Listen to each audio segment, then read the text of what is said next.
2022 के चुनाव में सभी बड़ी पार्टियों के लिए बड़ी चुनौती बन रही है बाबू सिंह कुशवाहा की जन अधिकार पार्टी।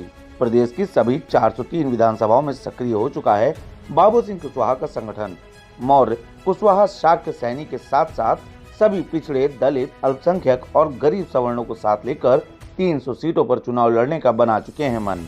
कभी बहुजन समाज पार्टी की सरकार में मायावती के बाद सबसे प्रभावशाली नेता माने जाने वाले बाबू सिंह कुशवाहा ने जब से जन अधिकार पार्टी का गठन किया है, तब से लगातार वह उत्तर प्रदेश की सभी विधानसभाओं में दलित, पिछड़े और अल्पसंख्यक मतदाताओं को पार्टी के मिशन से जोड़ने में लगे हुए हैं। संविधान के निर्माता डॉक्टर बी.आर. अम्बेडकर के सिद्धांतों को समाज के कमजोर वर्गों के बीच प्रचारित करते हुए बाबू सिंह कुशवाहा ने जिसकी जितनी संख्या भारी, उसकी उतनी हिस्सेदारी का नारा दिया है। समान शिक्षा और सामाजिक समरसता की बात को धरातल पर लागू करने को प्राथमिकता पर लेते हुए जन अधिकार पार्टी तेजी से उत्तर प्रदेश के सभी 403 विधानसभा क्षेत्रों में अपने संगठन को मजबूत कर रही है। बाबू सिंह कुशवाहा ने प्रदेश के अलग अलग जनपदों में पार्टी की बड़ी मीटिंग और रैलियां भी शुरू कर दी हैं। इसी क्रम में उत्तर प्रदेश के महोबा जनपद के कबरई क्षेत्र में बाबू सिंह कुशवाहा ने एक बड़ी रैली को संबोधित किया और पार्टी के हजारों कार्यकर्ताओं और समर्थकों को 2022 के चुनाव के लिए पूरी ताकत से जुड़ने का आह्वान किया और लोगों को खासतौर पर सभी वर्गों के गरीबों को सपा, भाजपा और बसपा जैसे दलों की कथनी और करनी में अंतर की जानकारी दे रहे हैं। द इंडियन ओपिनियन से बात करते हुए पूर्व मंत्री बाबू सिंह कुशवाहा कहते हैं, सभी पार्टियां कमजोर वर्गों के कल्याण की बात करती हैं, लेकिन सिर्फ बात ही करती हैं। धरातल पर यह काम नहीं हो रहा। जबकि संविधान ने यह मंशा प्रकट की है कि सभी कमजोर लोगों को विकास के अवसरों में समानता उपलब्ध कराई जाए। समान शिक्षा और कमजोर के सशक्तिकरण की व्यवस्था धरातल पर लागू करने के बाद ही संविधान निर्माताओं के सपने पूरे हो सकते हैं और जन अधिकार पार्टी का यही मिशन है।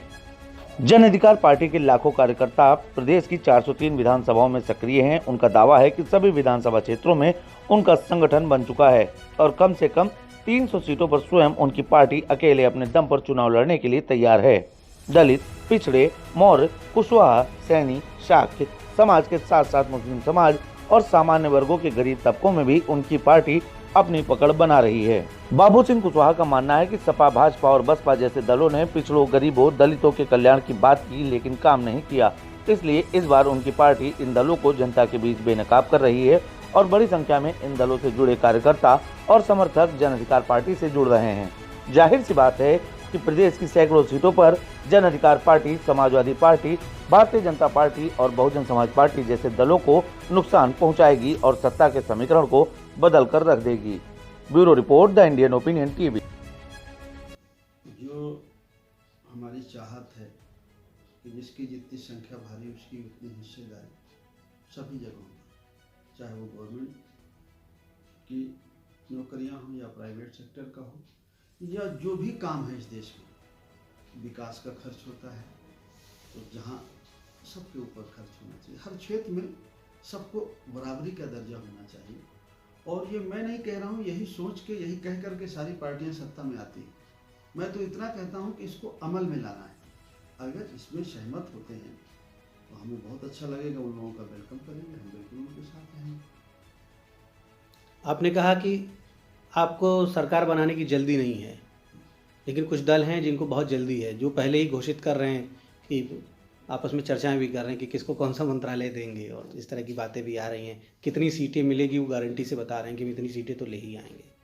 तो ऐसे दलों के लिए क्या आपका संदेश है? और जैसे कि आपकी जो पार्टी है और आप भी एक मजबूत सेगमेंट पे काम कर रहे हैं, दलित, पिछड़ा, अल्पसंख्यक पे आप काम कर रहे हैं, तो उनको क्या संदेश है और आपको साथ लिए बगैर क्या वो सफल हो पाएंगे अपने? देखिए, जिनकी सरकार बन रही है, मिनिस्ट्री बन रही है, हमारी शुभकामनाएं हैं, बधाई है कि वो आगे बढ़ें।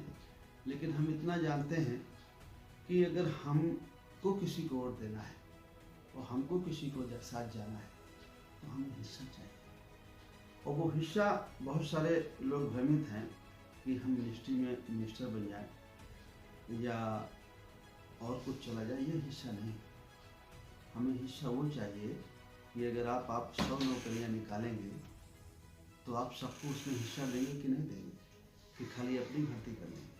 100 सिपाही या दरोगा या लेखपाल या पटवारी या बाबू या चपरासी या तहसीलदार बनाएंगे तो कुछ लोगों को बनाएंगे कि सबको हिस्सा देंगे। आपके लेवल का, स्टेट लेवल का जो काम है, तो जो गवर्नमेंट में है उसकी जिम्मेदारी है कि सब जाए, सबका भला। अगर हम गवर्नमेंट में जाकर के अगर हमने किसी को मिनिस्टर बना दिया, उसका मुंह बंद कर दिया कि भाई ठीक है तुम तो बन गए, बाकी छोड़ो, तो मैं यही सत्य बात करता हूँ। You are watching Tech Indian Opinion. Please subscribe our social media platforms.